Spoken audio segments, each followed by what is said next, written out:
निर्मला सीतारमण जी, आप बैठ जाए माननीय सदस्य, प्लीज माननीय सदस्य, प्लीज प्लीज माननीय सदस्य, please.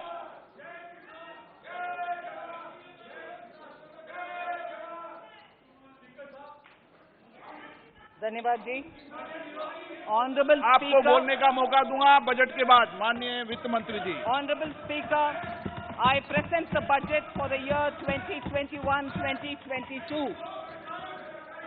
As introduction, Honorable Speaker, the preparation of this budget was undertaken in circumstances like never before. We knew of calamities that have affected a country or a region within a country. But what we have endured with COVID-19 through 2020 is sui generis. When I presented the budget 2020-2021, we could not have imagined that the global economy, already in throes of a slowdown, would be pushed into an unprecedented contraction. We could not have also imagined then that our people, as those in other countries, would have to endure the loss of near and dear ones and suffer hardships brought about due to a health crisis. The risk of not having a lockdown was far too high. Within 48 hours of declaring a 3-week-long complete lockdown, the Prime Minister announced the Pradhan Mantri Garib Kalyan Yojana, valued at 2.76 lakh crores, that provided free food grain to 800 million people, free cooking gas for 80 million families for months, and cash directly to over 400 million farmers, women, elderly, the poor, and the needy. Even as a large section of citizens stayed home, milk, vegetables, fruit suppliers, health and sanitary workers, truck drivers, railways and public transport workers, bank employees, electricity workers, annadatas, police, firemen and the armed forces all had to go about their work as normal, but with the additional anxiety of the virus hanging over them. We recognize this, and I think I speak on behalf of everybody in this august house when I express my heartfelt gratitude to these men and women for how they were able to carry out their work and duty to provide for the nation's basics over those crucial months. Speaker, sir, for public good, honorable members of parliament and members of legislative assemblies too offered their salaries. In May 2020, the government announced the Atmanirbhar Bharat package. To sustain the recovery further into the year, we also rolled out 2 more Atmanirbhar packages, 2 and 3. Total financial impact of all the Atmanirbhar Bharat packages, including measures taken by the RBI, was estimated to be about 27.1 lakh crores, which amounts to more than 13% of our GDP. As a government, we kept a watch on the situation and were proactive in our responses. The government, led by the Prime Minister, stretched its resources to deliver for most vulnerable sections of our society, the poorest of the poor, the Dalits, the tribals, the elderly, the migrant workers, and our children. The Pradhan Mantri Garib Kalyan Yojana, the 3 Atmanirbhar packages, and announcements made later were like 5 mini budgets in themselves. The Atmanirbhar packages accelerated our pace of structural reforms, redefinition of MSMEs, commercialization of the mining sector, agriculture and labor reforms, privatization of public sector undertakings, one nation, one ration card, production-linked incentive schemes are some of the notable reforms carried out during this period. Faceless income tax assessment, DBT, and financial inclusion are the others. Today, India has 2 vaccines available, and has begun medically safeguarding not only her own citizens against COVID-19, but also those of 100 or more countries. It is added comfort to know that 2 or more vaccines are also expected soon. Honorable Prime Minister launched the vaccination drive by crediting and thanking our scientists. We are ever grateful for the strength and rigor of their efforts. Having said that, we are all reminded time and again that our fight against COVID-19 continues into 2021. Now, just as it happened after the 2 world wars, there are signs that the political, economic, and strategic relations in the post-COVID world are changing. This moment in history is the dawn of a new era, one in which India is well poised to truly be the land of promise and hope. I borrow the words of Rabindranath Tagore. Faith is the bird that feels the light and sings when the dawn is still dark. Faith is the bird that feels the light and sings when the dawn is still dark. In this spirit, I can't help but recall the joy that we as cricket-loving nation felt after the Team India's recent spectacular success in Australia. It has reminded us of all the qualities that we as a people, particularly our youth, epitomize of having abundant promise and the unsuppressed thirst to perform and to succeed. Today, data shows that India now has one of the lowest death rate of 112 per million population and one of the lowest active cases of about 130 per million. This has laid the foundation to the revival we are seeing now in the economy. This budget will be the first of this new decade. This budget will also be a digital budget, and that has happened with all your support. So far, only 3 times has a budget followed a contraction in the economy. All such contractions earlier were as a result of situations typical to India. This time, the contraction in our economy is due to a global pandemic, just like in several other countries. Having said that, I want to confidently state that our government is fully prepared to support and facilitate the economy's reset. This budget provides every opportunity for our economy to raise and capture the pace that it needs for a sustainable growth. 2021 is the year of many important milestones for our history. I mention a few of these. It is the 75th year of independence, 60 years of Goa's accession to India, 50 years of the 1971 India-Pakistan War. It will be the year of the 8th census of independent India. It will also be India's turn at the BRICS presidency, the year for our Chandrayaan-3 mission, and the Haridwar Mahakumbh.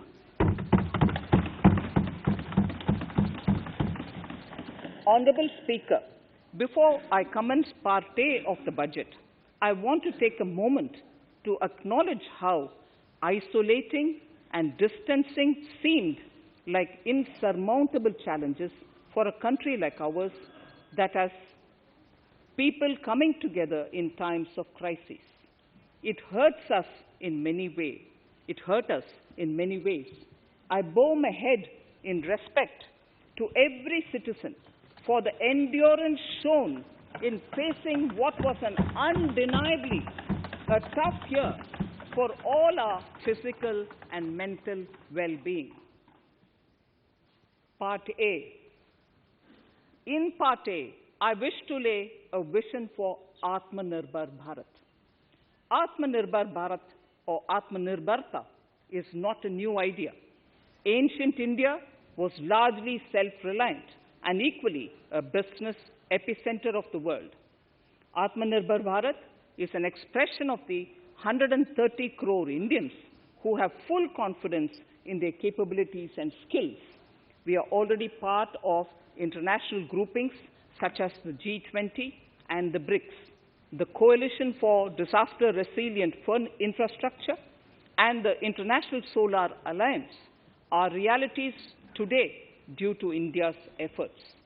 The proposals in Part A will further strengthen the sankalp of nation first, doubling farmers' income, strong infrastructure, healthy India, good governance, opportunities for youth, education for all, women empowerment, and inclusive development, among others. Additionally, also on the path to fast implementation are the 13 promises we had made in the budget of 2015-16, which were to materialize during the Amrit Mahotsav of 2022 on the 75th year of our independence. They too resonate with the vision of Atmanirbharta. The budget proposals for 21-22 rest on 6 pillars: health and well-being, physical and financial capital and infrastructure, inclusive development for aspirational India, reinvigorating human capital, innovation and R&D, and a 6th, minimum government and maximum governance. I now move to talking about the first pillar, health and well-being. Even at the outset, I would like to say that the investment on health infrastructure in this budget has increased substantially. Progressively, as institutions absorb more, we shall commit more. Taking a holistic approach to health, we focus on strengthening 3 areas: preventive, curative, and well-being. Health systems. A new centrally sponsored scheme, PM Atmanirbhar Swasth Bharat Yojana, will be launched with an outlay of about 64,180 crores over 6 years. This will develop capacities of primary, secondary, and tertiary care health systems, strengthen existing national institutions, and create new institutions to cater to detection and cure of new and emerging diseases. This will be in addition to the National Health Mission. The main interventions under the scheme are support for over 17,000 rural and 11,000 urban health and wellness centers, setting up integrated public health labs in all districts, and 3,382 block public health units in 11 states, establishing critical care hospital blocks in 602 districts and 12 central institutions, strengthening of National Center for Disease Control, its 5 regional branches and 20 metropolitan health surveillance units, expansion of the integrated health information portal to all states and UTs to connect all public health labs, operationalization of 17 new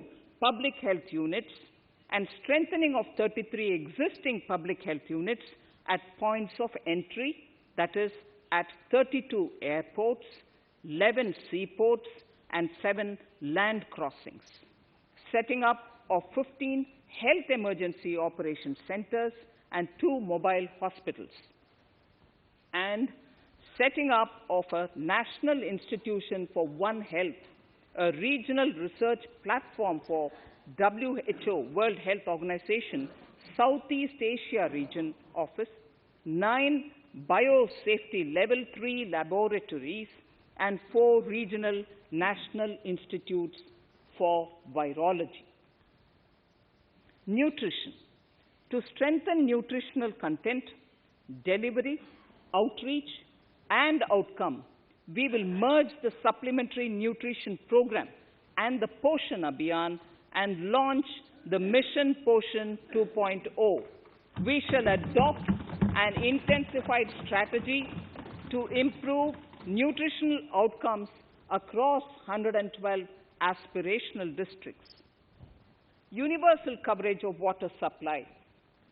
The World Health Organization has repeatedly stressed the importance of clean water, sanitation, and clean environment as a prerequisite to achieving universal health. The Jal Jeevan Mission Urban will be launched.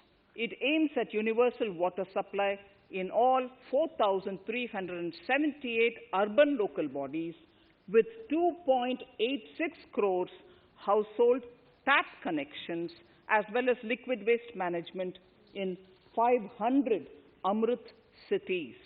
It will be implemented over 5 years with an outlay of 2,87,000 crores.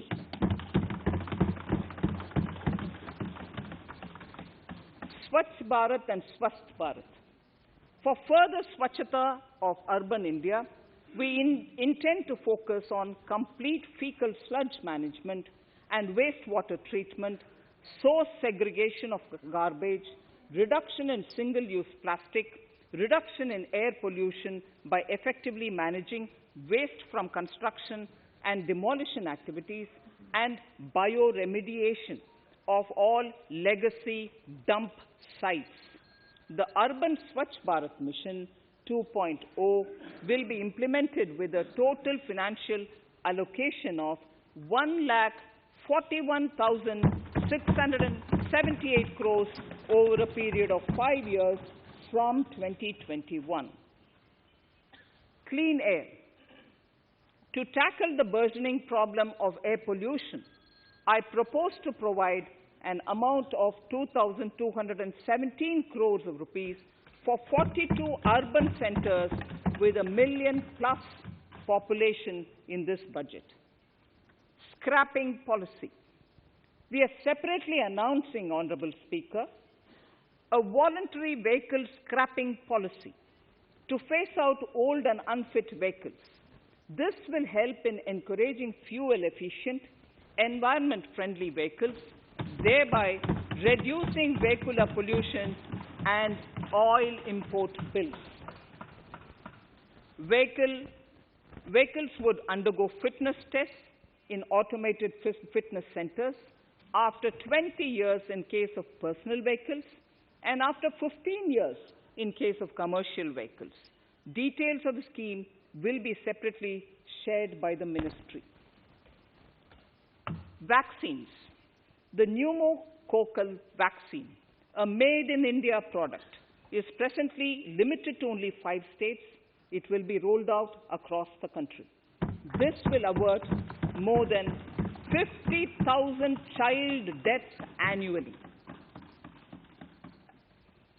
Honorable Speaker, I have provided 35,000 crores of rupees for COVID-19 vaccine in this year 21-22.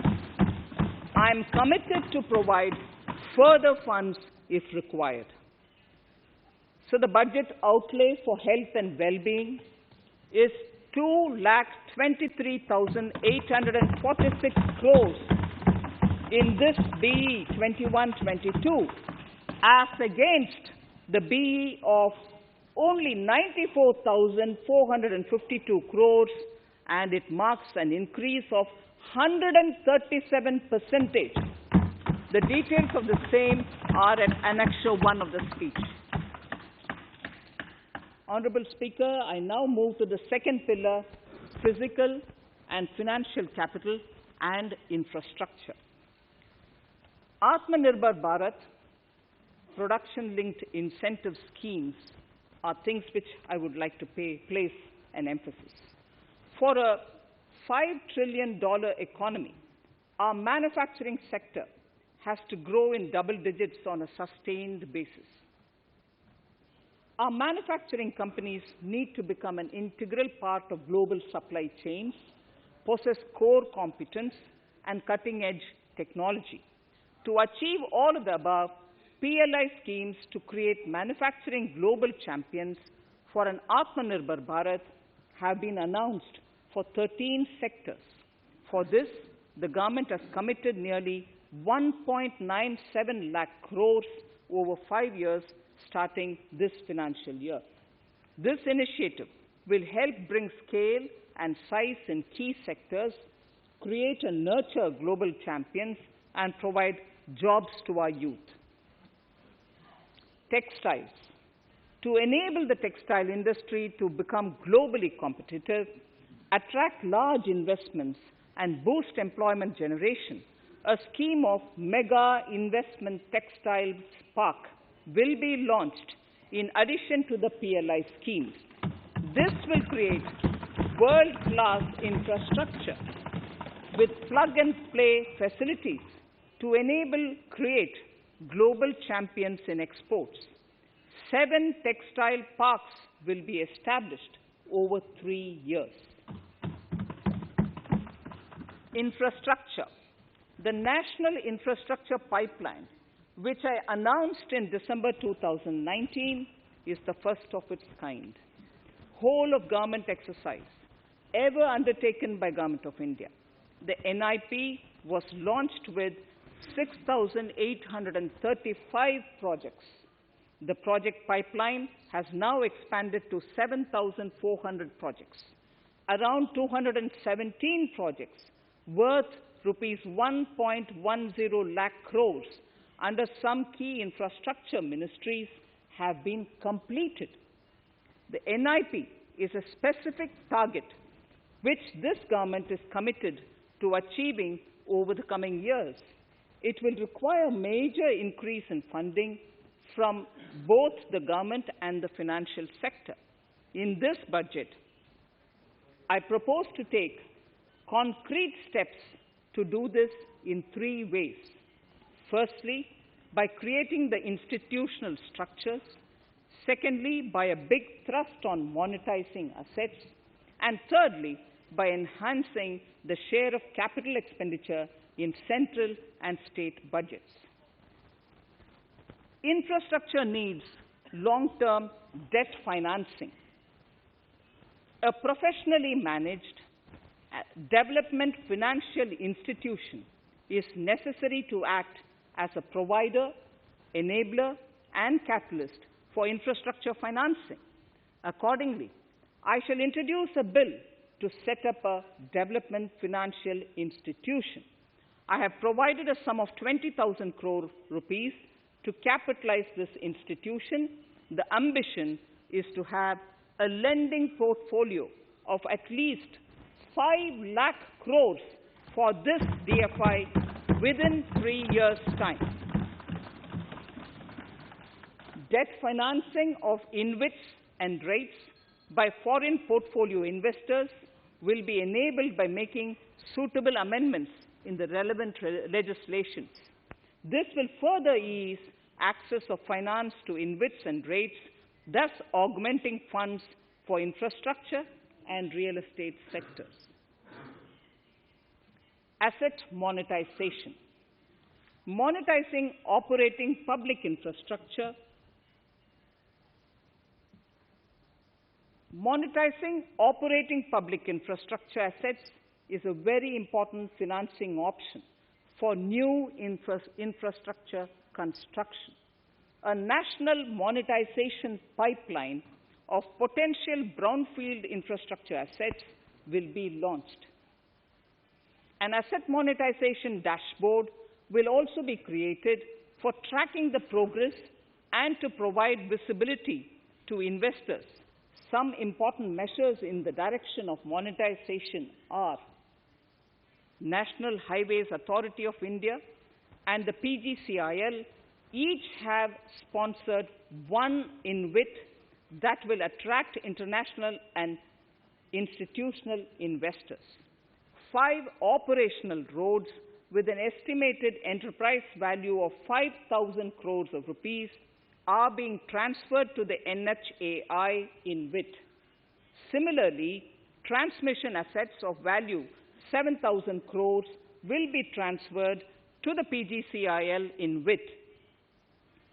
Railways will monetize dedicated freight corridor assets for operations and maintenance after commissioning. A next lot of airports will be monetized for operations and management concessions. Other core infrastructure assets that will be rolled out under the asset monetization programs are NHAI operational toll roads, 2 transmission assets of PGCL, 3 oil and gas pipelines of GAIL, Gas Authority of India Limited, IOCL and HPCL, airports, Authority of India airports in Tier 2 and 3 cities, other railway infrastructure assets, warehousing assets of CPSE, such as the Central Warehousing Corporation and NAFED, among others, and sports stadiums. Sharp increase in capital budget. In the BE 2020-21, we had provided for 4.12 lakh crores for capital expenditure. It was our effort that in spite of resource crunch, we should spend more on capital, and we are likely to end this year at around 4.39 lakh crores, which I have provided in the RE of 2020-2021. For 21-22, I propose a sharp increase in capital expenditure and thus have provided 5.54 lakh crores, which is 34.5% more than the BE of 2020-2021.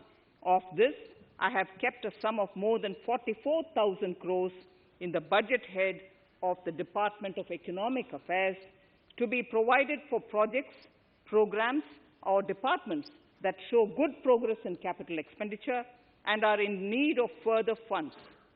Over and above this expenditure, we would also be providing more than 2 lakh crores to states and autonomous bodies for their capital expenditure.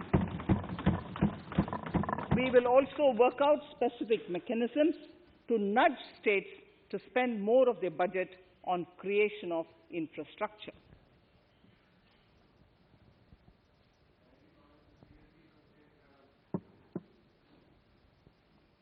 Roads and highways infrastructure. More than 13,000 kilometer length of roads at a cost of 3.3 lakh crores has already been awarded under the 5.35 lakh crores Bharatmala Pariyojana project, of which 3,800 kilometers have been constructed. By March 2022, we would be awarding another 8,500 kilometers and complete an additional 11,000 kilometers of national highway corridors. To further augment road infrastructure, more economic corridors are also being planned. Some are 3,500 kilometers of national highway works in the state of Tamil Nadu at an investment of 1.03 lakh crores. These include Madurai-Kollam corridor, Chittoor-Tachur corridor, and construction will start next year. Second, 1,100 kilometers of national highway works in the state of Kerala at an investment of 65,000 crores, including 600 kilometer section of Mumbai-Kanyakumari corridor in Kerala. Third, 675 kilometers of highway works in the state of West Bengal at a cost of 25,000 crores, including upgradation of existing road Kolkata-Siliguri.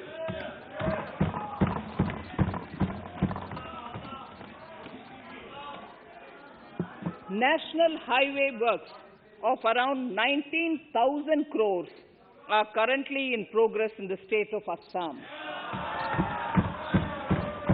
Further works of more than 34,000 crores covering more than 1,300 kilometers of national highways will be undertaken in the state in the coming 3 years.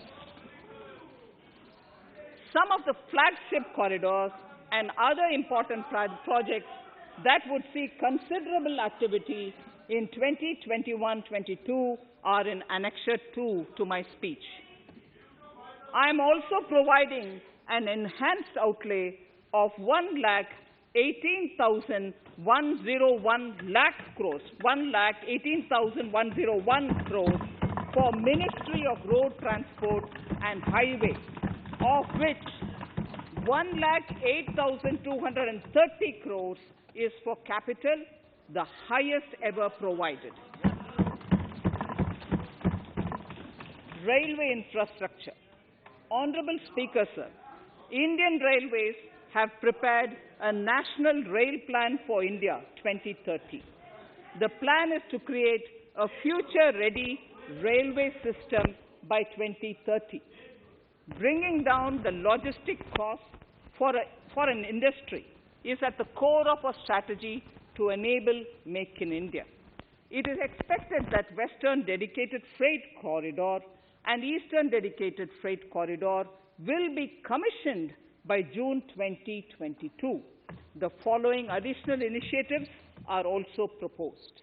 The Sonnagar-Gomo sections, 263 kilometers of Eastern Dedicated Freight Corridor, will be taken up in PPP mode in this year itself.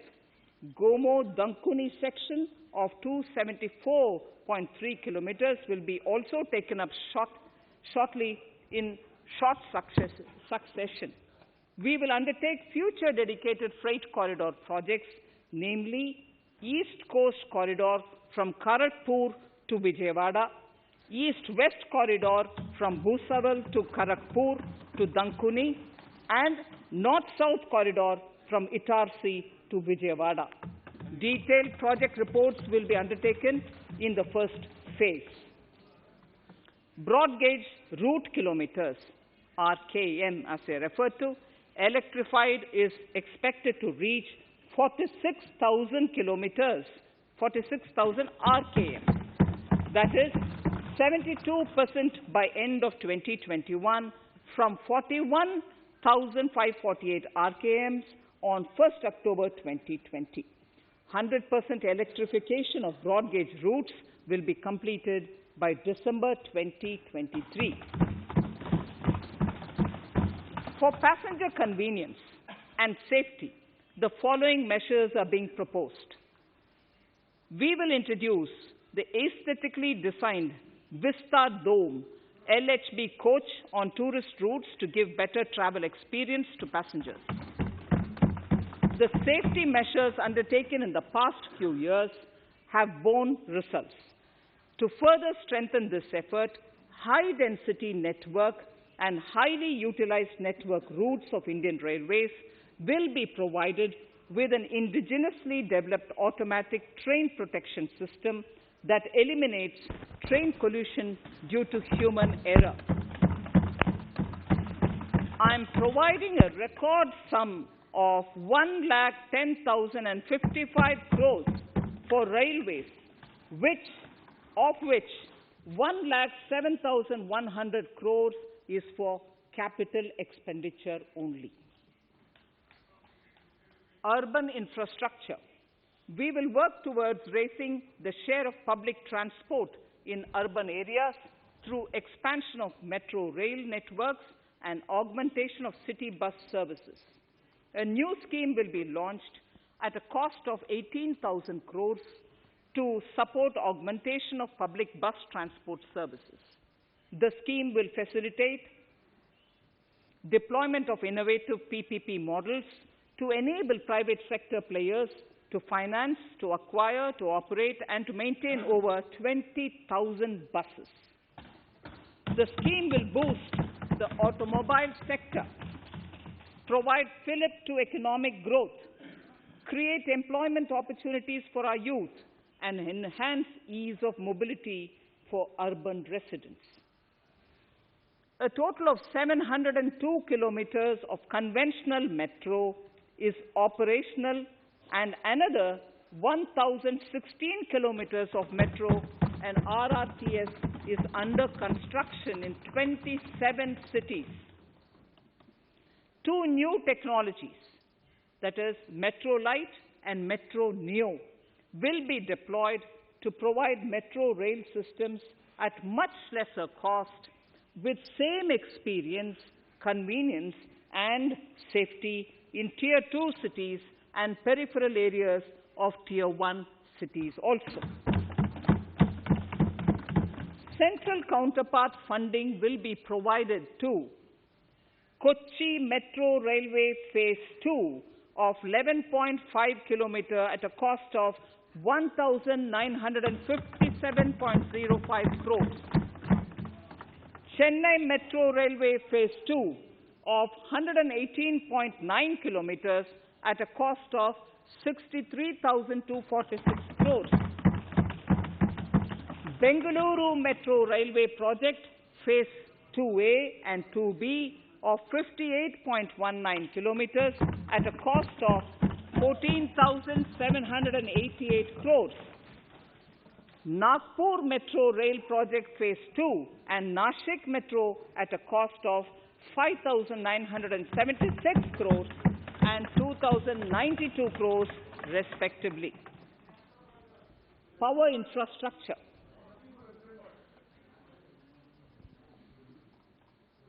The past 6 years have seen a number of reforms and achievements in power sector. We have added 139 gigawatts of installed capacity, connected an additional 2.8 crore households, and added 1.41 lakh circuit kilometers of transmission lines. The distribution companies across the country are monopolies, either government or private. There is a need to provide choice to the consumers by promoting competition. A framework will be put in place to give consumers alternatives to choose from among more than one distribution companies. I read that sentence again. A framework will be put in place to give consumers alternatives to choose from among more than one distribution company. The viability of distribution companies is a serious concern. A revamped, reforms-based, results-linked power distribution sector scheme will be launched with an outlay of 3,05,984 crores over 5 years. The scheme will provide assistance to DISCOMs for infrastructure creation, including prepaid smart metering, feeder separation, upgradation of systems, etc., tied to financial improvements. Prime Minister, while speaking at the 3rd Reinvestment Conference in November 2020, had announced plans to launch a comprehensive national hydrogen energy mission. It is now proposed to launch a hydrogen energy mission in 2021-22 for generating hydrogen from green power sources. Ports, shipping and waterways. Major ports will be moving from managing their operational services on their own to a model where a private partner will manage it for them. For the purpose, 7 projects worth more than 2,000 crores will be offered by the major ports on private-public partnership mode in FY 21-22. A scheme for promoting flagging of merchant ships in India will be launched by providing subsidy support to Indian shipping companies in global tenders floated by ministries and CPSCs. An amount of 1,624 crores will be provided over 5 years. This initiative will enable greater training and employment opportunities for Indian seafarers besides enhancing Indian companies' share in global shipping. India has enacted Recycling of Ships Act in 2019 and acceded to the Hong Kong International Convention.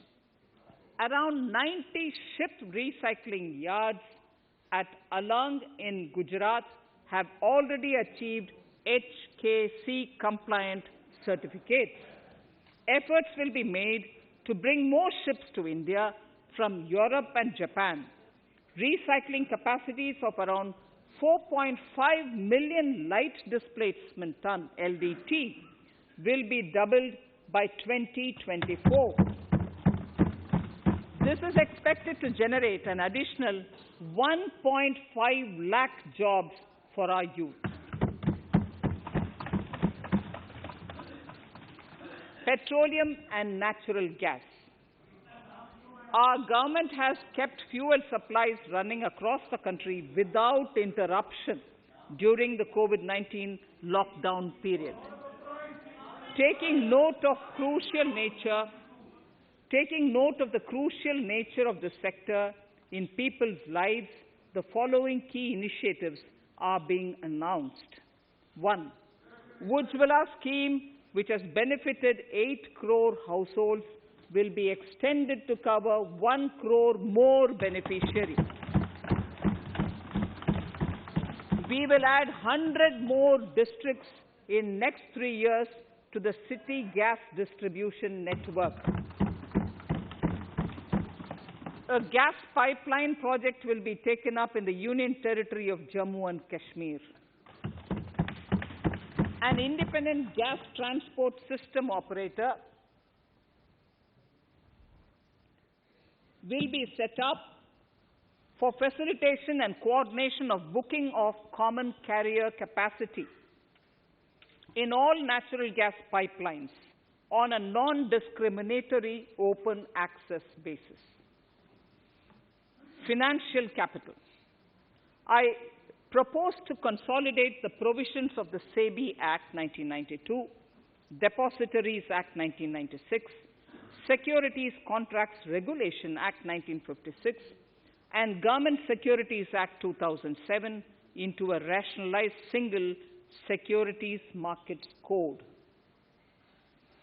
The government would support the development of a world-class fintech hub at the GIFT Ifsc.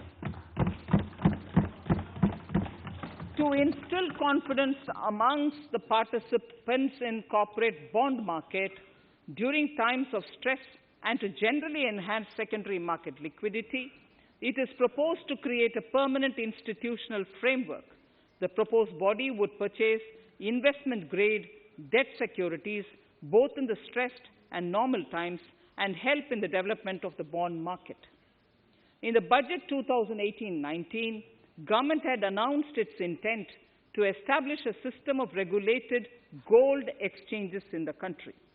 For the purpose, SEBI will be notified as the regulator, and Warehousing Development and Regulatory Authority will be strengthened to set up a commodity market ecosystem arrangement, including vaulting, assaying, logistics, etc., in addition to warehousing. Towards investor protection, I propose to introduce an investor charter as a right of all financial investors across all financial products. To give a further boost to the non-conventional energy sector, I propose to provide additional capital infusion of 1,000 crores to Solar Energy Corporation of India and 1,500 crores to Indian Renewable Energy Development Agency. I propose to amend the Insurance Act 1938 to increase the permissible FDI limit from 49% to 74% in insurance companies and allow foreign ownership and control with safeguards. Under the new structure, the majority of directors on the board and key management persons would be resident Indians, with at least 50% of directors being independent directors and specified percentage of profits being retained as general reserve. Stressed asset resolution by setting up a new structure. The high level of provisioning by public sector banks of their stressed assets calls for a measure to clean up the bank books. An asset reconstruction company limited, an asset management company would be set up to consolidate and take over the existing stressed debt and then manage and dispose of the assets to alternative investment funds and other potential investors for eventual value realization. Recapitalization of PSB. To further consolidate the financial capital capacity of PSBs, further recapitalization of 20,000 crores is proposed in 21-22. Deposit insurance. Last year, government had approved an increase in the deposit insurance cover from 1 lakh rupees to 5 lakhs for bank customers. I shall be moving amendments to DICGC Act 1961 in this session itself to streamline the provision so that if a bank is temporarily unable to fulfill its obligations, the depositors of such bank can get easy and time-bound access to their deposits to the extent of the deposit insurance cover. This would help depositors of banks that are currently under stress. To improve credit discipline, while continuing to protect the interests of small borrowers, for NBFCs with minimum asset size of 100 crores, the minimum loan size eligible for debt recovery under the Securitization and Reconstruction of Financial Assets and Enforcement of Security Interests, Frbm Act 2002, it is proposed to be reduced from the existing level of 50 lakhs to 20 lakhs. Company matters. The decriminalization of the procedural and technical compoundable offences under Companies Act 2013 is now complete. I now propose to take up decriminalization of the Limited Liability Partnerships Act 2008. Honourable Speaker, I propose to revise the definition under the Companies Act 2013 for small companies by increasing the threshold for paid-up capital from not exceeding 50 lakh to not exceeding 2 crores and turnover from not exceeding 2 crores to not exceeding 20 crores. This will benefit more than 2 lakh companies in easing their compliance requirements. As a further measure which directly benefits startups and innovators, I propose to incentivize the incorporation of one-person companies by allowing one-person companies to grow without any restriction on paid-up capital and turnover, allowing their conversion into any other type of company at any time, reducing the residency limit for an Indian citizen to set up an one-person company from 182 days to 120 days, and allow also non-resident Indians to incorporate OPCs in India. This will be a big boost for startups. To ensure faster resolution of cases, the NCLT framework will be strengthened, e-court system shall be implemented, and alternate methods of debt resolution and special framework for MSMEs shall be introduced.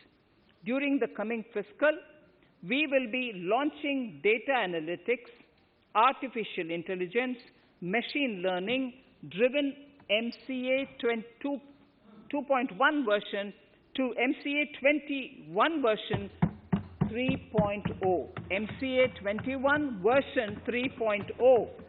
This version 3.0 will have additional modules for e-scrutiny, e-adjudication, e-consultation, and compliance management. Disinvestment and strategic sale. In spite of COVID-19, we have kept working towards strategic disinvestment. A number of transactions, namely BPCL, Air India, Shipping Corporation of India, Container Corporation of India, IDBI Bank, Bharat Earth Movers Limited, Pavan Hans, Neelachal Ispat Nigam Limited, among others, would be completed in 21-22. Other than IDBI Bank, we propose to take up the 2 public sector banks and 1 general insurance company in the year 21-22. This would require legislative amendments, and I propose to introduce the amendments in this session itself. In 21-22, we would also bring the IPO of LIC, for which I am bringing the requisite amendments in this session itself. In the Atmanirbhar package, I had announced that we will come out with a policy of strategic disinvestment of public sector enterprises. I'm happy to inform the House that the government has the government has approved the said policy. The policy provides a clear roadmap for disinvestment in all non-strategic and strategic sectors. We have kept 4 areas that are strategic, where bare minimum CPSEs will be maintained and rest privatized. In the remaining sectors of all CPSEs will be privatized. The main highlights of the policy are mentioned in Annexure 3. To fast forward the disinvestment policy, I'm asking NITI to work out on the next list of center public sector companies that would be taken up for strategic disinvestment. To similarly incentivize states to take to disinvestment of their public sector companies, we will work out an incentive package of central funds to states. Idle assets will not contribute to Atmanirbhar Bharat. The non-core assets largely consist of surplus land with government ministries and departments and public sector enterprises. Monetizing of land can either be by way of direct sale or concession, or by similar means. This requires special abilities, and for this purpose, I propose to use a special purpose vehicle in the form of a company that would carry out this activity.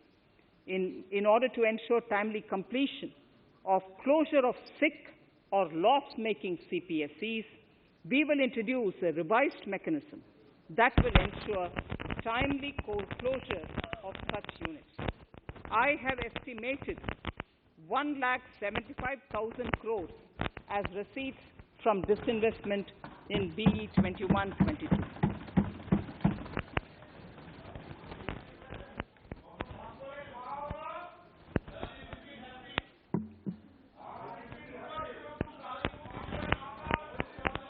Government financial reforms.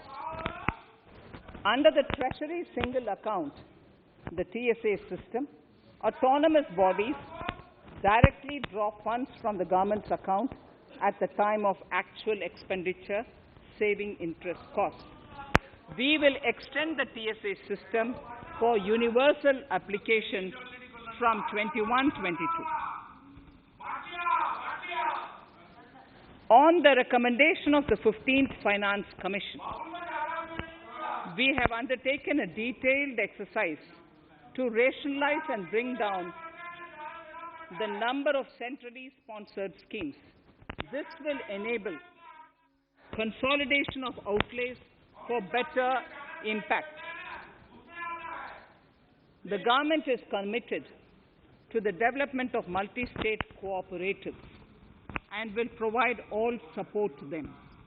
To further streamline the ease of doing business for cooperatives, I propose to set up a separate administrative structure for them.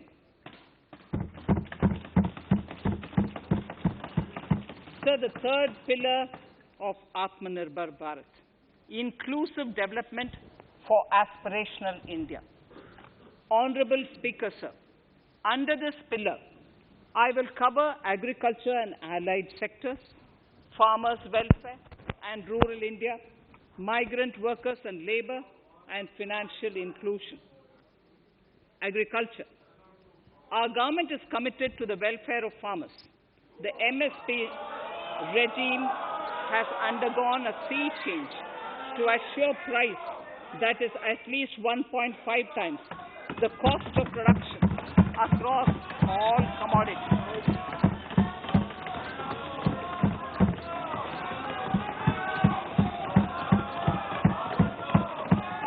The procurement has also continued to increase at a steady pace. This has resulted in increase in payment to farmers substantially. In case of wheat, a total amount paid to farmers in 2013-14. Honorable Speaker, sir, the data that I give now is important for all honorable members to kindly hear. In case of wheat, the total amount paid to farmers in 2013-14 was 33,874 crores. In 2019-20, it was 62,802 crores. And even better, Honorable Speaker, in 2020-2021, this amount paid to farmers was 75,060 crores.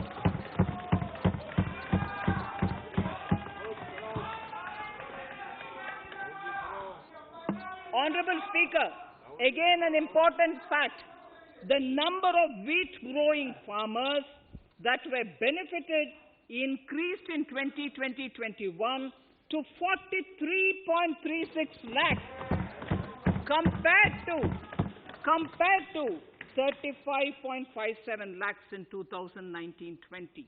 That much of an increase within 1 year.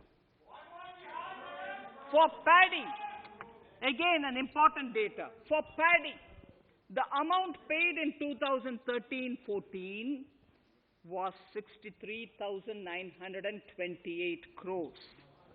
In 2019-20, this increased to 1,41,930 crores. Even better, in 2020-2021,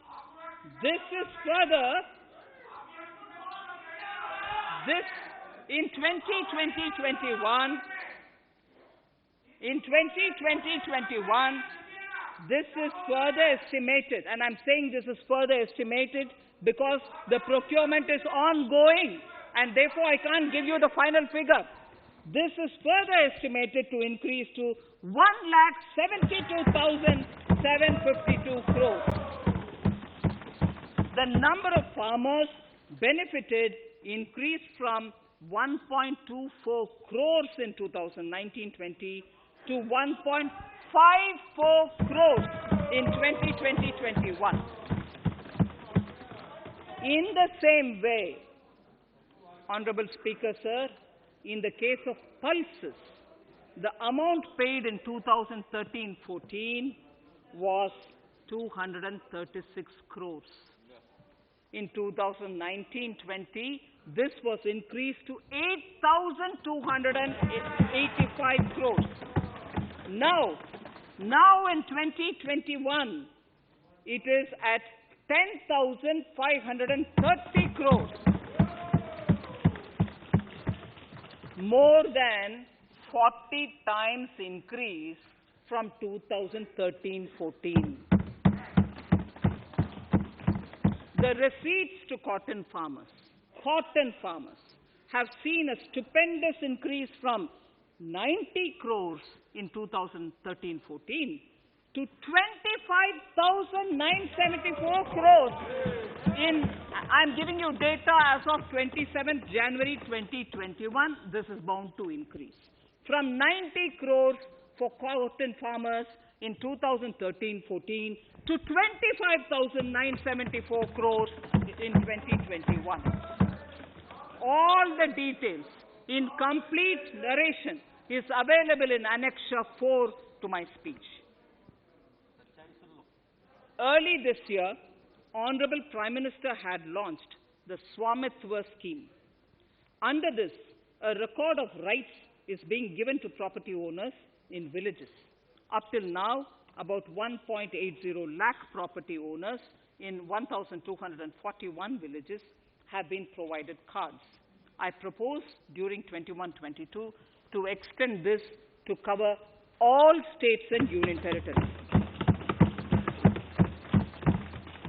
To provide adequate credit to our farmers, I have enhanced the agricultural credit target to 16.5 lakh crores in this year. We will focus on ensuring increased credit flow to animal husbandry, Pashupalan, dairy, and to Matsyakar, to the fisheries. We are enhancing the allocation to the Rural Infrastructure Development Fund from 30,000 crores to 40,000 crores. The Micro Irrigation Fund, with a corpus of 5,000 crores, has been created under NABARD. I propose to double it by augmenting it by another 5,000 crores. To boost value addition in agriculture and allied products and their exports, the scope of Operation Green Scheme that is presently applicable to only tomatoes, onions, and potatoes will be enlarged to include 22 perishable crops. Around 1.68 lakh crore farmers, around 1.68 crore farmers are registered, and 1.14 lakh crores of rupees trade value has been carried out through e-NAMs, the National Agricultural Market. Keeping in view the transparency and the competitiveness that e-NAM has brought into the agricultural market, 1,000 more mandis will be integrated with e-NAM. Honorable Speaker, sir, with all this, the Agricultural Infrastructure Fund would be made available to the APMCs for augmenting their infrastructure facilities.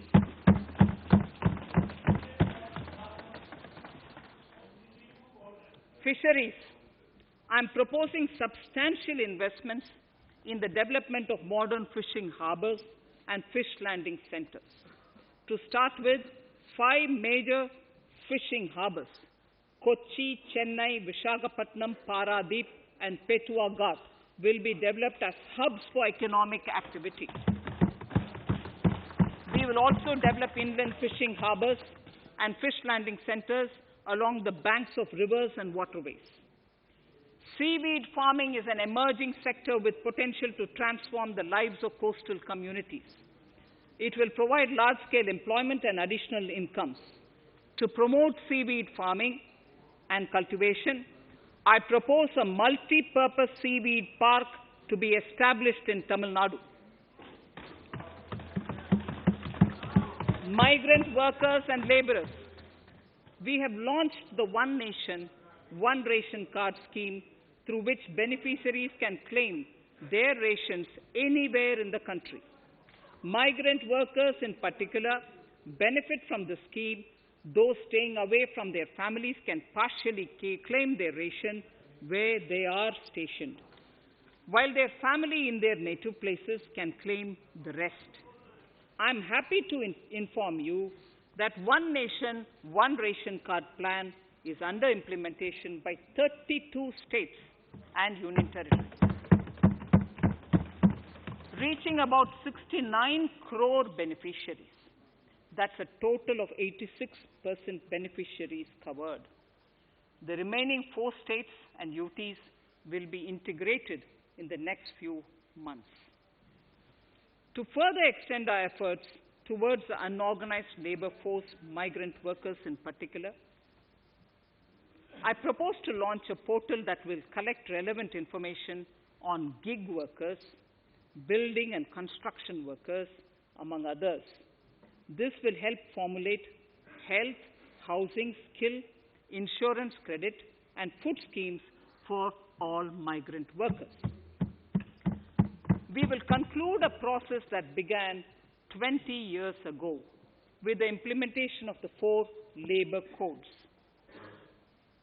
For the first time globally, social security benefits will be extended to gig and platform workers.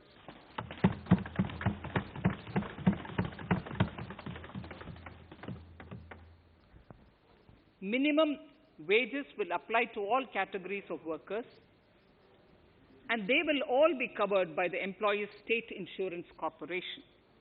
Women will be allowed to work in all categories and also in the night shifts with adequate protection. At the same time, compliance burden on employers will be reduced with a single registration and licensing and online returns. Financial inclusion.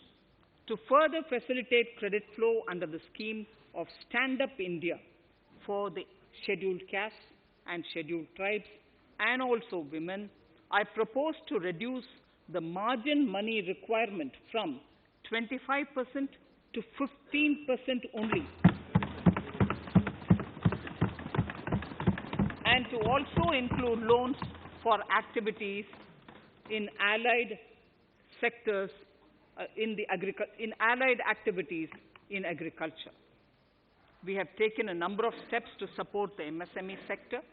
In this budget, I have provided 15,700 crores to this sector, more than double of the last year's B. Honorable Speaker, sir, I now go to the 4th pillar, reinvigorating human capital. The national education policy announced recently has had good reception. In school education, more than 15,000 schools will be qualitatively strengthened to include all components of the national education policy. They shall emerge as exemplar schools in their regions, hand-holding and mentoring other schools to achieve the ideals of policy.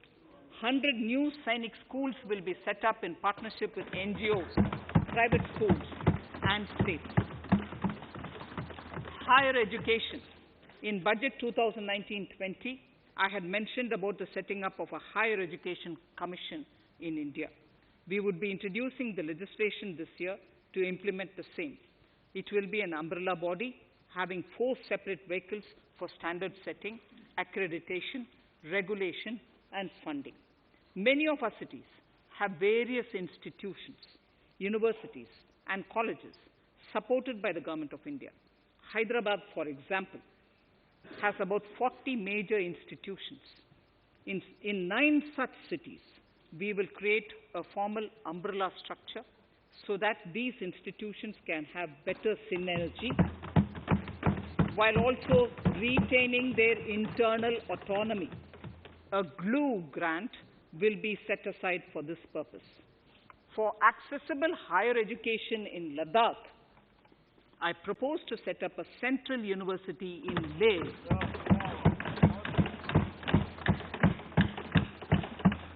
The other important projects to be taken up as a part of the NEP are listed in Annexure 5. Scheduled caste and scheduled tribes welfare. We have set ourselves a target of establishing 750 Eklavya model residential schools in our tribal areas. I propose to increase the unit cost of each such school from 20 crores, which is what it is now, to 38 crores, and for hilly and difficult areas to 48 crores. This would help creating robust infrastructure facilities for our tribal students. We have revamped the post-metric scholarship scheme for the welfare of scheduled caste students. I have also enhanced the central assistance in this regard. We are allotting 35,219 crores for 6 years till 25-26 to benefit 4 crores scheduled caste students. Skilling. In 2016, we had launched the National Apprenticeship Promotion Scheme. The government proposes to amend the Apprenticeship Act with a view to further enhancing apprenticeship opportunities for our youth. We will realign the existing scheme of National Apprenticeship Training Scheme for providing post-education apprenticeship training of graduates and diploma holders in engineering. Over 3,000 crores will be provided for this purpose. An initiative is underway, Honorable Speaker, in partnership with the United Arab Emirates to benchmark skill qualifications, assessment and certification, accompanied by the deployment of certified workforce. We also have a collaborative intertraining program between India and Japan to facilitate transfer of Japanese industrial and vocational skills, techniques, and knowledge. We will take forward this initiative with many more countries also.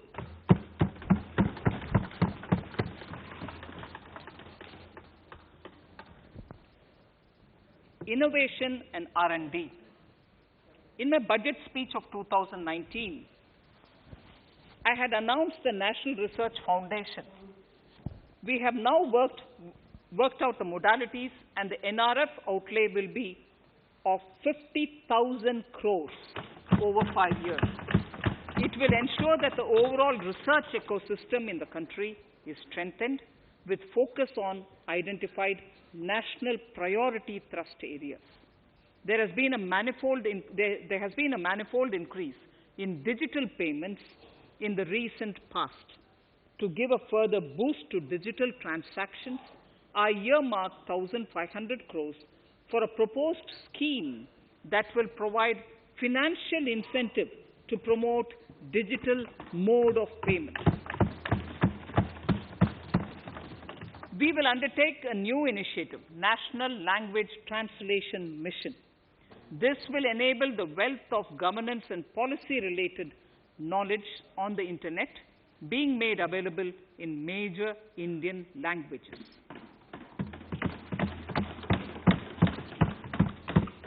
The new Space India Limited, a PSU, under the Department of Space, will execute the PSLV CS-51 launch, carrying the Amazonia satellite from Brazil, along with a few smaller Indian satellites.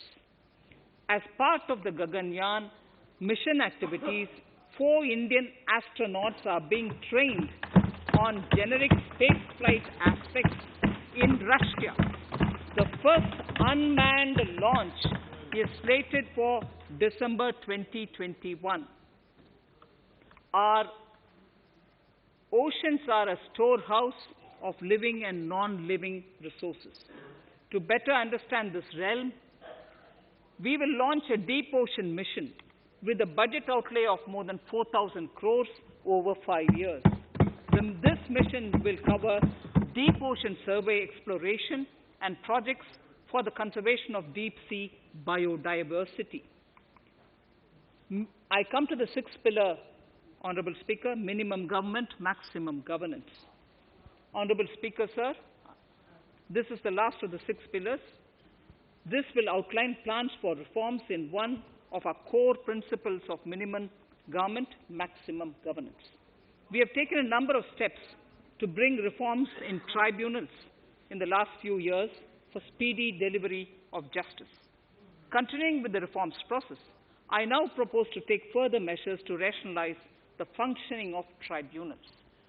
We have introduced the National Commission for Allied Healthcare Professionals Bill in Parliament. National Commission for Allied Healthcare Professionals Bill in the Parliament, with a view to ensure transparent and efficient regulation of 56 allied healthcare professionals. Additionally, to bring about transparency, efficiency, and governance reforms in the nursing profession, the National Nursing and Midwifery Commission Bill will be introduced by the government for passing. To have ease of doing business for those who deal with government or CPSEs, and carry out contracts, I propose to set up a conciliation mechanism and mandate its use for quick resolution of contractual disputes. This will instill confidence in private investors and contractors. Honorable Speaker, sir, the forthcoming census could be the first digital census in the history of India.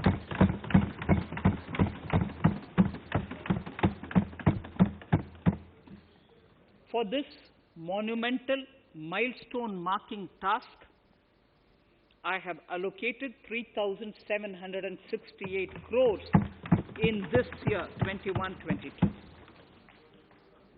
Honorable Speaker, Goa is celebrating the Diamond Jubilee year of the state's liberation from Portuguese rule. From the Government of India's side, I propose to grant 300 crores to the Government of Goa for the celebration. I propose to provide 1,000 crores for the welfare of tea workers, especially women and children in Assam and West Bengal. A special scheme will be devised for the same.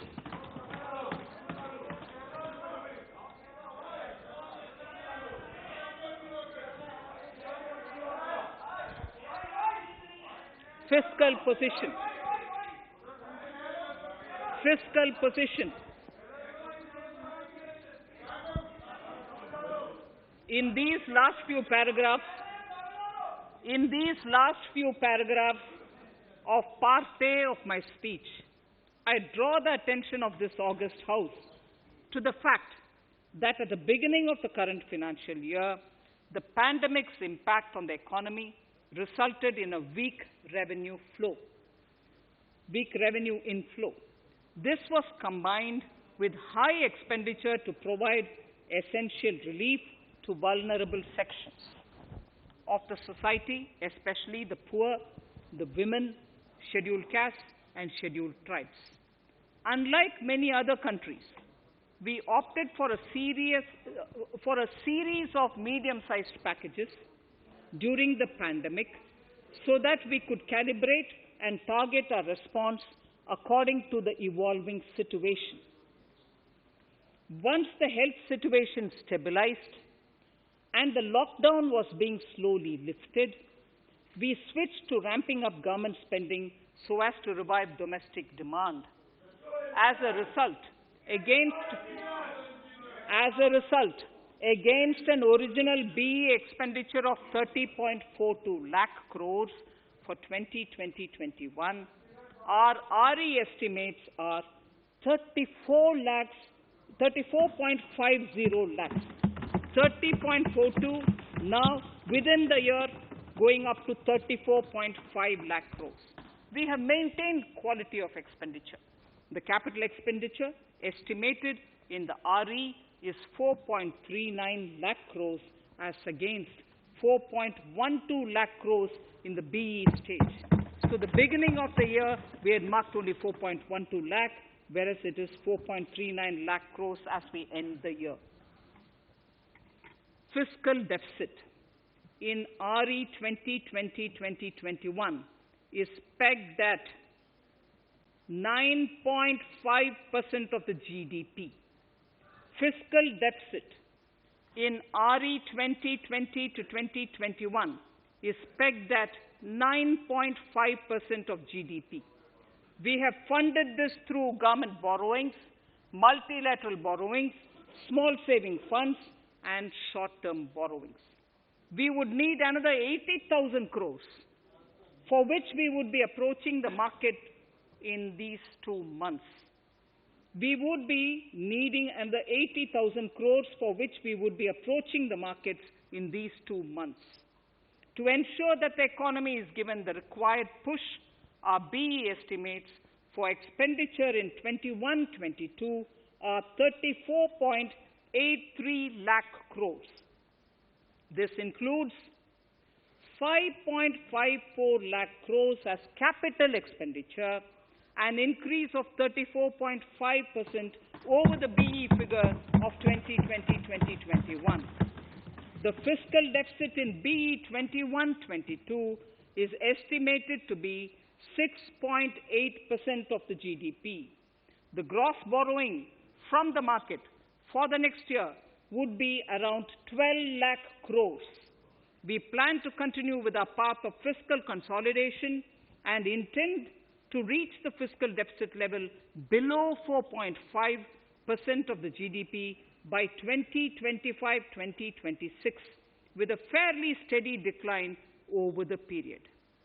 We hope to achieve the consolidation by first increasing the buoyancy of tax revenue through improved compliance, and secondly, by increased receipts from monetization of assets, including public sector enterprises and land.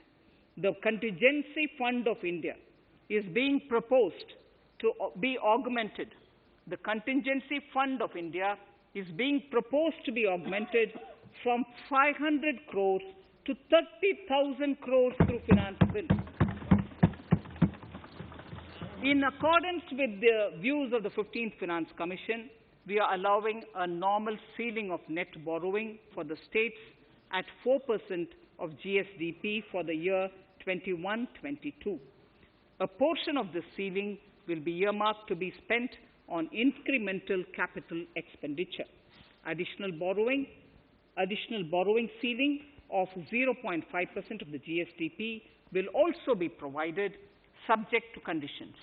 States will be expected to reach a fiscal deficit of 3% of GSDP by 2023-24, as recommended by the 15th Finance Commission.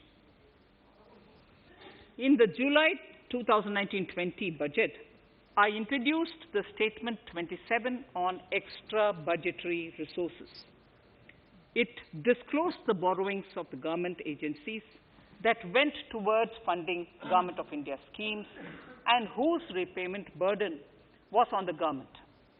In my 2020-21 budget, I enhanced the scope and coverage of that statement by including the loans provided by government to the FCI, the Food Corporation of India. Taking a step further in this direction, I propose to discontinue the NSSF loan to FCI for food subsidy, and accordingly, budget provisions have been made in RE 2020-21 and in the BE 2021-22. The extra budgetary resource details are at Annexure 6. We know that the Frbm Act mandates fiscal deficit of 3% of GDP to be achieved by 31st March 2020-2021. The effect of this year's unforeseen and unprecedented circumstances has necessitated the submission of a deviation statement under Sections 4 of Subclause 5 and Section 7, Subclause 3b of the Frbm Act, which I am laying on the table of the House as part of the Frbm documents.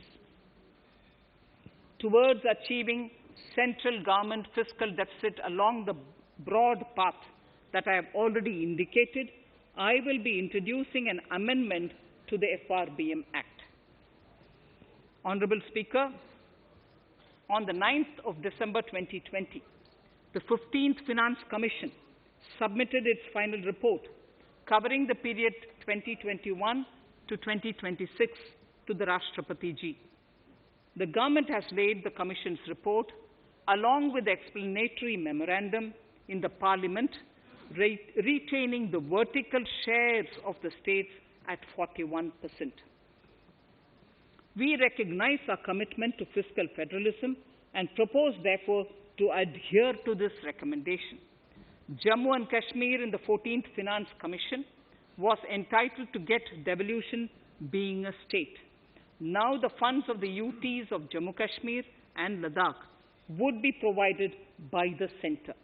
I have also provided, on the Commission's recommendation, 1,18,452 crores as revenue deficit grant to 17 states in 21-22, as against 74,340 crores to 14 states in 2020-21. 2021. Honorable Speaker, I would now move to Part B of my speech.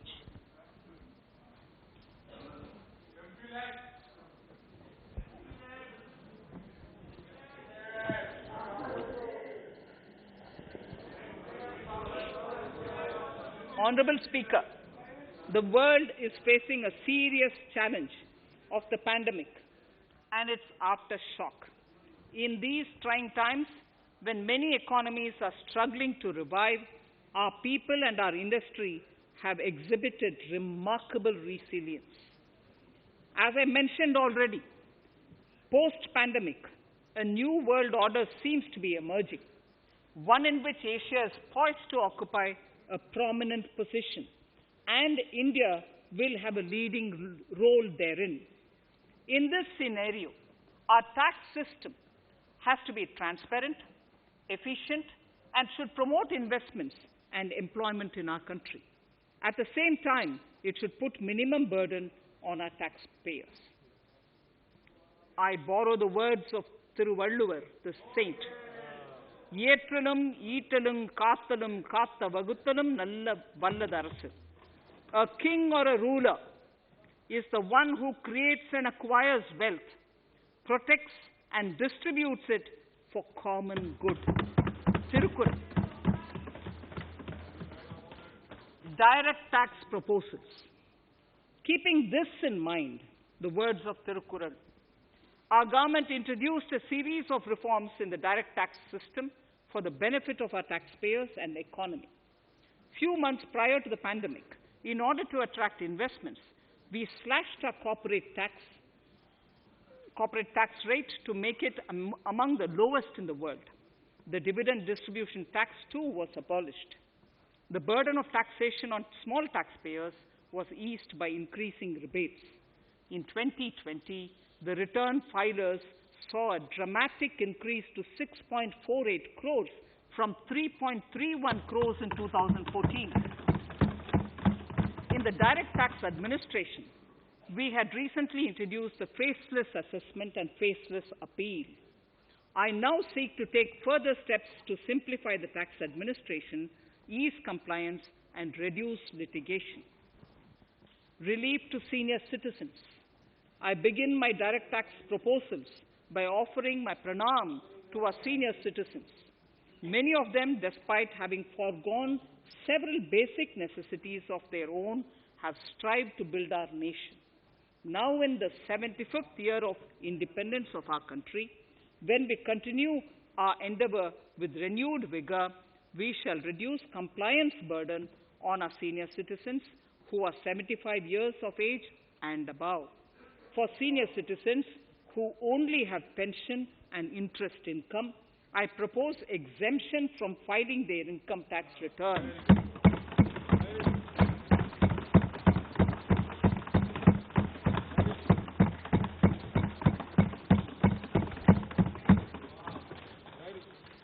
The paying bank will deduct the necessary tax on their income. Reduction in time for income tax proceedings. This is a very key announcement if you ask me. Honorable Speaker, presently an assessment can be reopened up to 6 years and in serious tax fraud cases for up to 10 years. As a result, taxpayers have to remain under uncertainty for a very long time. I therefore propose to reduce this time limit for reopening of assessments to 3 years from the present 6 years.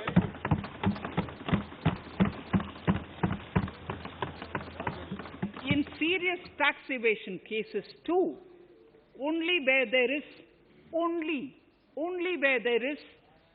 evidence of concealment of income of 50 lakh or more in a year. In serious tax evasion cases too, only where there is evidence of concealment of income of 50 lakh or more in a year can the assessment be reopened up to 10 years. Even this reopening can be done only after the approval of the Principal Chief Commissioner, the highest level of Income Tax Department. Setting up the Dispute Resolution Committee. Honorable Speaker, It has been the resolve of this government to reduce litigation, which mars the present taxation system. The government came out with the Direct Taxation Vivad Se Vishwas scheme to give taxpayers an opportunity to settle long-pending disputes and be relieved to further strain on their time and resources. The response from taxpayers has been the best ever, as over 110,000 taxpayers have already opted to settle tax disputes of over 85,000 crores under the scheme. To further reduce litigation for small taxpayers, I propose to constitute a dispute resolution committee for them, which will be faceless to ensure efficiency, transparency, and accountability. Anyone with a taxable income up to 50 lakh and disputed income up to 10 lakh shall be eligible to approach the committee. Faceless IT-AT. For ease of compliance and to reduce discretion, we are committed to make the taxation processes faceless. The government has already introduced faceless assessment and appeal this year. The next level of income tax appeal is the Income Tax Appellate Tribunal. I now propose to make this tribunal faceless. We shall establish a national faceless Income Tax Appellate Tribunal Center. All communication between the tribunal and the appellant shall be electronic. Where personal hearing is needed, it shall be done through video conferencing. Relaxations to NRI. When non-resident Indians return to India, they have issues with respect to their accrued incomes in their foreign retirement accounts. This is usually due to mismatch in taxation period. They also face difficulties in getting credit for Indian taxes in foreign jurisdictions. I propose to notify rules for removing their hardship of double taxation. Exemption from audit. Currently, if your turnover exceeds 1 crore, you have to get your accounts audited. In February 2020 budget, I had increased the limit for tax audit to 5 crores for those who carry out 95% of their transactions digitally. To further incentivize digital transactions and to reduce compliance burden, I propose to increase this limit for tax audit for such persons from 5 crores to 10 crores. Relief for dividend. In the previous budget, I had abolished the dividend distribution tax in order to incentivize investment. Dividend was made taxable in the hands of shareholders. Now, in order to provide ease of compliance, I propose to make dividend payment to rate and InvIT exempt from TDS. Further, as the amount of dividend income cannot be estimated correctly by the shareholders for paying advance tax, I propose to provide that advance tax liability on dividend income shall arise only after the declaration or payment of dividend. Also, for the foreign portfolio investors, I propose to enable deduction of tax on dividend income at lower treaty rate. Attracting foreign investment into infrastructure sector. In the last budget, for attracting foreign investment in the infrastructure sector, we had granted 100% tax exemption, subject to certain conditions, to foreign sovereign wealth funds and pension funds on their income from investment in Indian infrastructure. We have noticed that few of such funds are facing difficulties in meeting some of the conditions. In order to ensure that a large number of funds invest in India, I propose to relax some of these conditions relating to prohibition on private funding, restriction on commercial activities, and direct investment in infrastructure. In order to allow funding of infrastructure by issue of zero-coupon bonds, I propose to make notified infrastructure debt funds eligible to raise funds by issuing tax-efficient zero-coupon bonds. Affordable housing.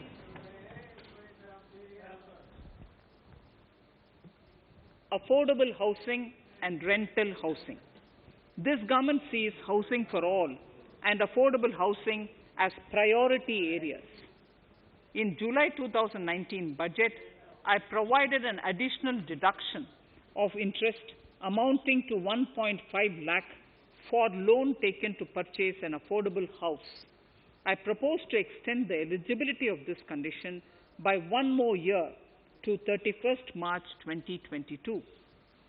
The additional deduction of 1.5 lakh shall therefore be available for loans taken up to 31st March 2022 for the purchase of affordable houses. Further, to keep up the supply of affordable houses, I propose that the affordable housing projects can avail a tax holiday for 1 more year till 31st March 2022. These are available now for projects also. We are committed to promote supply of affordable rental housing for migrant workers. For this, I propose to allow tax exemption for notified affordable rental housing projects. Tax incentives to Ifsc. As I mentioned in Part A of this speech, the government is committed to making the International Financial Services Center in GIFT City a global financial hub. In addition to the tax incentives already provided, I propose to include, among others, tax holiday for capital gains for aircraft leasing companies, tax exemption for aircraft lease rentals paid to foreign lessors, tax incentive for relocating foreign funds in the Ifsc, and to allow tax exemption to the investment division of foreign banks located in the Ifsc. Pre-filling of returns. Honorable Speaker, in order to ease compliance for the taxpayer, details of salary income, tax payments, TDS, etc., already come pre-filled in income tax returns. To further ease filing of returns, details of capital gains from listed securities, dividend income, and interest from banks, post office, etc., will also be now pre-filled. Relief to small trusts. We hope to reduce compliance burden on small charitable trusts running educational institutions and hospitals. So far, there is a blanket exemption to such entities whose annual receipt does not exceed 1 crore of rupees. I now propose to increase this amount to 5 crores.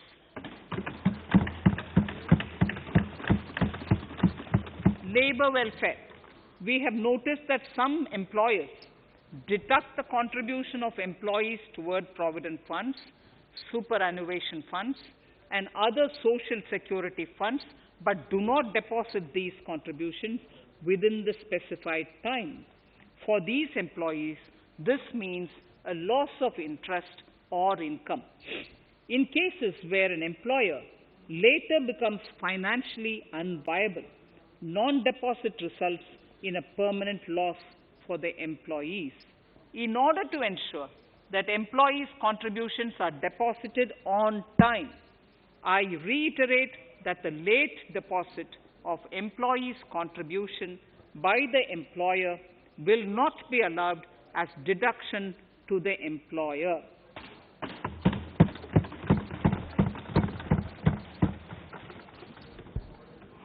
Incentives for startups. In order to incentivize startups in the country, I propose to extend the eligibility for claiming tax holiday for startups by 1 more year, till 31st March 2022.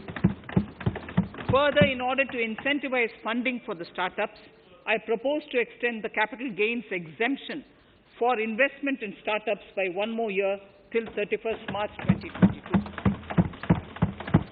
Sir, I now come to indirect tax proposals, GST.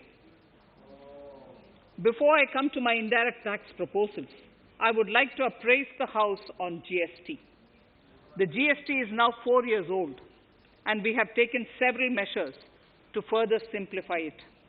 Some of the measures include nil return through SMS, quarterly return and monthly payment for small taxpayers, electronic invoice system, validated input tax statements, pre-filled editable GST return, and staggering of returns filing.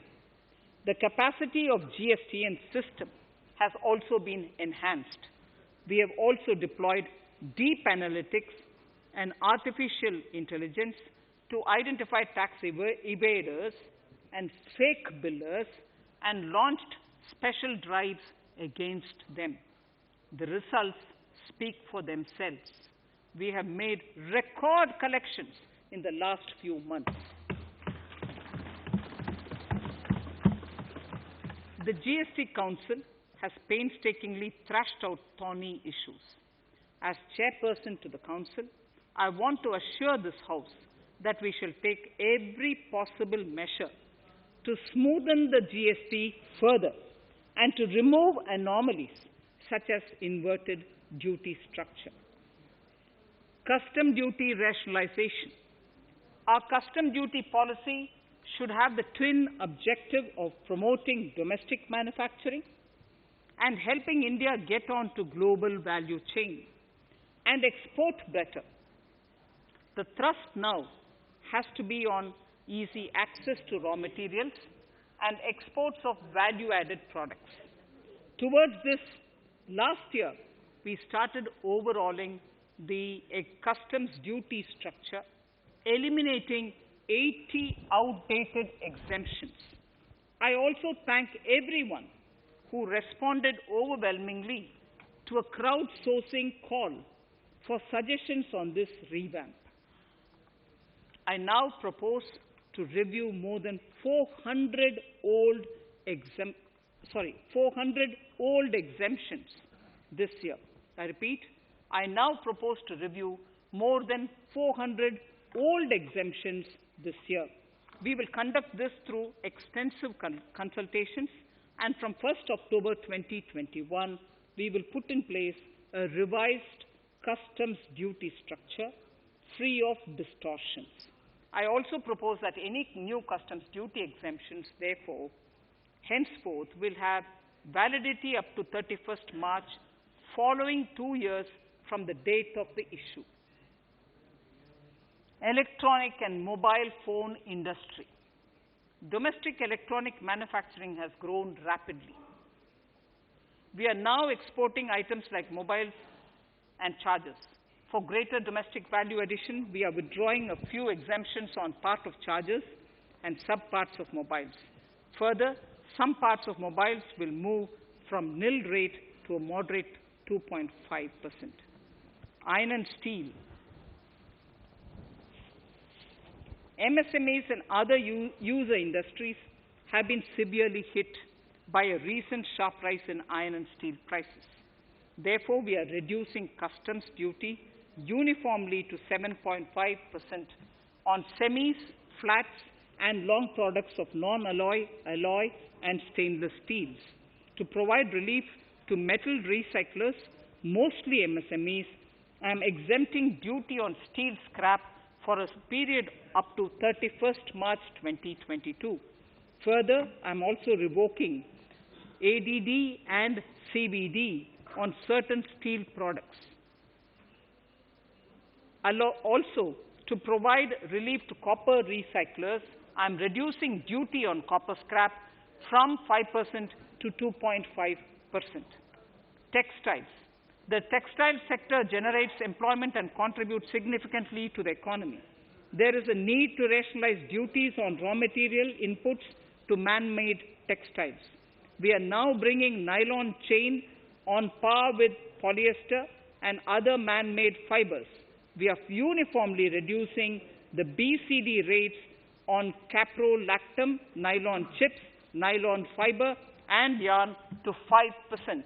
This will help the textile industry, MSMEs, and also overall exports. Chemicals. We have calibrated customs duty rates on chemicals to encourage domestic value addition and to remove inversions. Apart from other items, we are reducing customs duty on naphtha to 2.5% to correct inversion. Gold and silver presently attract a basic customs duty of 12.5%. Since the duty was raised from 10% in July 19, prices of precious metals have risen sharply. To bring it closer to previous levels, we are rationalizing customs duty on gold and silver. Renewable energy. In Part A, we have already acknowledged that solar energy has huge promise for India. To build up domestic capacity, we will notify a phased manufacturing plan for solar cells and solar panels. At present, to encourage domestic production, we are raising duty on solar inverters from 5% to 20% and on solar lanterns from 5% to 15%. Capital equipment and auto parts. There is immense potential in manufacturing heavy capital equipment domestically. We will comprehensively review the rate structure in due course. However, we are revising duty rates on certain items immediately. We propose to withdraw exemptions on tunnel boring machine. It will attract a customs duty of 7.5% and its parts a duty of 2.5%. We are raising customs duty on certain auto parts to 15% to bring them on par with general rate on auto parts. MSME products. We are proposing certain changes to benefit MSMEs. We are increasing duty from 10 to 15% on steel screws and plastic builderwares. On prawn feed, we increase it from 5 to 15%. We are rationalizing exemption on import of duty-free items as an incentive to exporters of garments, leather, and handicraft items. Almost all of these items are made domestically by our MSMEs. We are withdrawing exemption on imports of certain kinds of leathers as they are domestically produced in good quantity and quality, mostly by MSMEs. We are also raising customs duty on finished synthetic gemstones to encourage domestic processing. Agriculture products to benefit farmers. We are raising customs duty on cotton from nil to 10%, on raw silk and silk yarn from 10 to 15%. We are also withdrawing end-use-based concession on denatured ethyl alcohol. Currently, rates are being uniformly calibrated to 15% on items like maize, bran, rice bran, oil cake, and animal feed additives. There is an immediate need to improve agricultural infrastructure so that we produce more while also conserving and processing agricultural output efficiently. This will ensure enhanced remuneration for our farmers. To earmark resources for this purpose, I propose an agricultural infrastructure and development cess on a small number of items. However, while applying this cess, we have taken care not to put additional burden on consumers on most items. Rationalization of procedures and easing of compliance. For their judicious application, we propose certain changes in the provisioning related to ADD, anti-dumping duty, and CVD, countervailing duty levies. To complete customs investigation, we are prescribing definite timelines. In 2020, we rolled out the Turant Customs Initiative, which brought in faceless, paperless, and contactless customs measures. With effect from September 2020, we have implemented a new procedure for administration of rules of origin. This has helped in putting a check on misuse of FTAs. The specific details of direct and indirect tax changes proposed are listed in the annexure to my speech. Honorable Speaker, sir, with these words, I commend the budget to this august House. Thank you.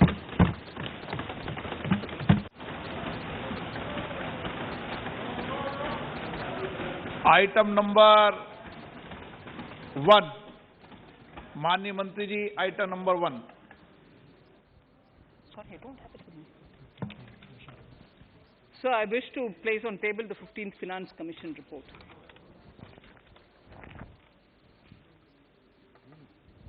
Item number 3. Mani Mantri ji. So I wish to lay on the table the following statements under Section 3(1) of the Fiscal Responsibility and Budget Management Act 2003, the medium-term fiscal policy cum fiscal policy strategy statement and macroeconomic framework statement.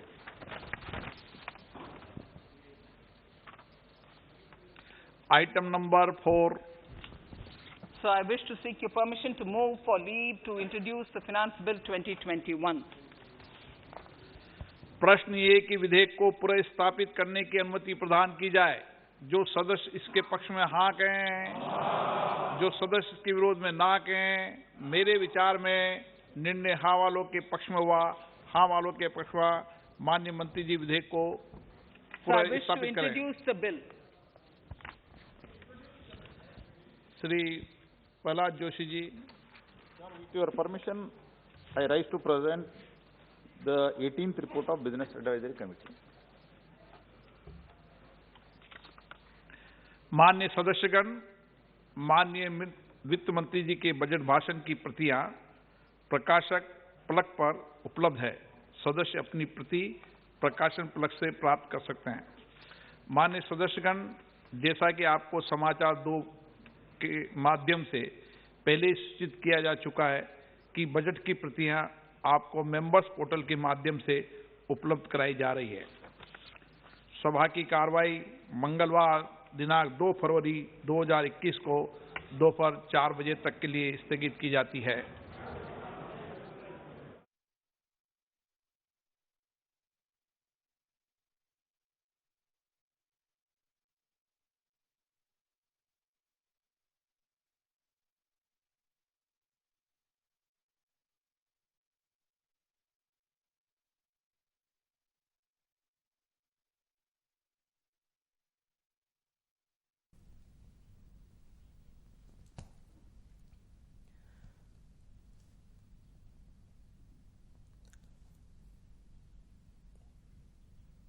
$2,23,846 కోట్లతో ఆత్మనిర్భర్ ఆరోగ్య పథకం ప్రవేశపెట్టారు. Covid vaccination కోసం 35,000 కోట్లు కేటాయించారు. నివారణ, చికిత్స, శ్రేయస్సు విధానంలో కొత్త పథకం, అలాగే 64,180 కోట్లతో ప్రత్యేక నిధికి ఏర్పాటుకు ప్రతిపాదించారు. తయారీ రంగ మద్దతుకు 20,000 కోట్లతో ప్రత్యేక వ్యవస్థ, ఖరగ్పూర్, విజయవాడ మధ్య ఈస్ట్ కోస్ట్ సరకు రవాణా కారిడార్కు అనుమతిచ్చారు. 5,54,000 కోట్లుగా బడ్జెట్ మూలధన వ్యయం, మౌలిక వసతులకు, ఆదాయ వనరుల కోసం ప్రత్యేక సంస్థ ఏర్పాటుకు ప్రతిపాదించారు. ఎస్ఈసిని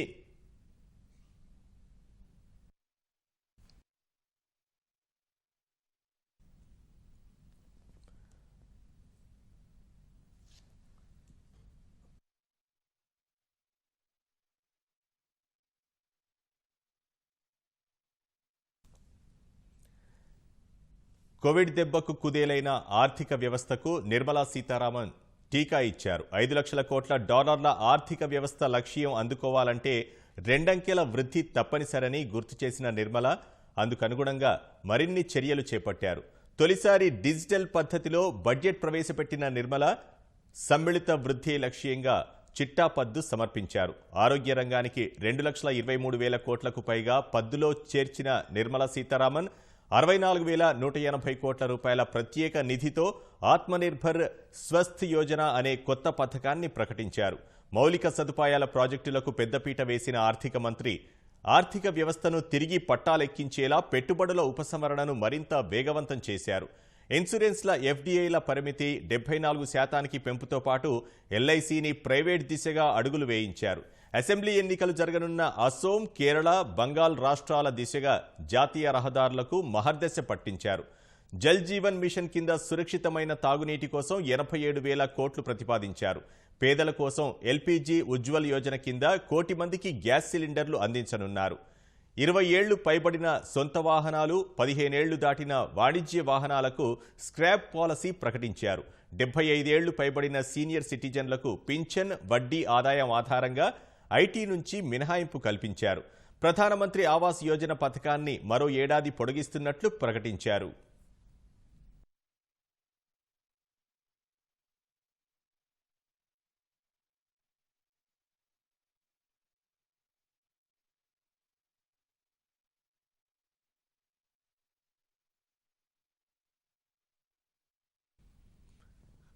కోవిడ్ దెబ్బకు కుదేలైన ఆర్థిక వ్యవస్థకు నిర్మలా సీతారామన్ టీకా ఇచ్చారు. 5 లక్షల కోట్ల డాలర్ల ఆర్థిక వ్యవస్థ లక్ష్యం అందుకోవాలంటే రెండంకెల వృద్ధి తప్పనిసరని గుర్తు చేసిన నిర్మల అందుకు అనుగుణంగా మరిన్ని చర్యలు చేపట్టారు. తొలిసారి డిజిటల్ పద్ధతిలో బడ్జెట్ ప్రవేశపెట్టిన నిర్మల సమ్మిళిత వృద్ధి లక్ష్యంగా చిట్టాపద్దు సమర్పించారు. ఆరోగ్య రంగానికి 2,23,000 కోట్లకు పైగా పద్దులో చేర్చిన నిర్మలా సీతారామన్ 64,180 కోట్ల రూపాయల ప్రత్యేక నిధితో ఆత్మనిర్భర్ స్వస్థ్ యోజన అనే కొత్త పథకాన్ని ప్రకటించారు. మౌలిక సదుపాయాల ప్రాజెక్టులకు పెద్దపీట వేసిన ఆర్థిక మంత్రి ఆర్థిక వ్యవస్థను తిరిగి పట్టాలెక్కించేలా పెట్టుబడుల ఉపసంహరణను మరింత వేగవంతం చేశారు. ఇన్సూరెన్స్ల ఎఫ్డీఐల పరిమితి 74% పెంపుతో పాటు ఎల్ఐసిని ప్రైవేట్ దిశగా అడుగులు వేయించారు. అసెంబ్లీ ఎన్నికలు జరగనున్న అసోం, కేరళ, బంగాల్ రాష్ట్రాల దిశగా జాతీయ రహదారులకు మహద్దశ పట్టించారు. జల్ జీవన్ మిషన్ కింద సురక్షితమైన తాగునీటి కోసం 87,000 కోట్లు ప్రతిపాదించారు. పేదల కోసం ఎల్పీజీ ఉజ్వల్ యోజన కింద 1 కోటి మందికి గ్యాస్ సిలిండర్లు అందించనున్నారు. 20 ఏళ్లు పైబడిన సొంత వాహనాలు, 15 ఏళ్లు దాటిన వాణిజ్య వాహనాలకు స్క్రాప్ పాలసీ ప్రకటించారు. 75 ఏళ్లు పైబడిన సీనియర్ సిటిజన్లకు పింఛన్, వడ్డీ ఆదాయం ఆధారంగా ఐటీ నుంచి మినహాయింపు కల్పించారు. ప్రధానమంత్రి ఆవాస్ యోజన పథకాన్ని మరో ఏడాది పొడిగిస్తున్నట్లు ప్రకటించారు.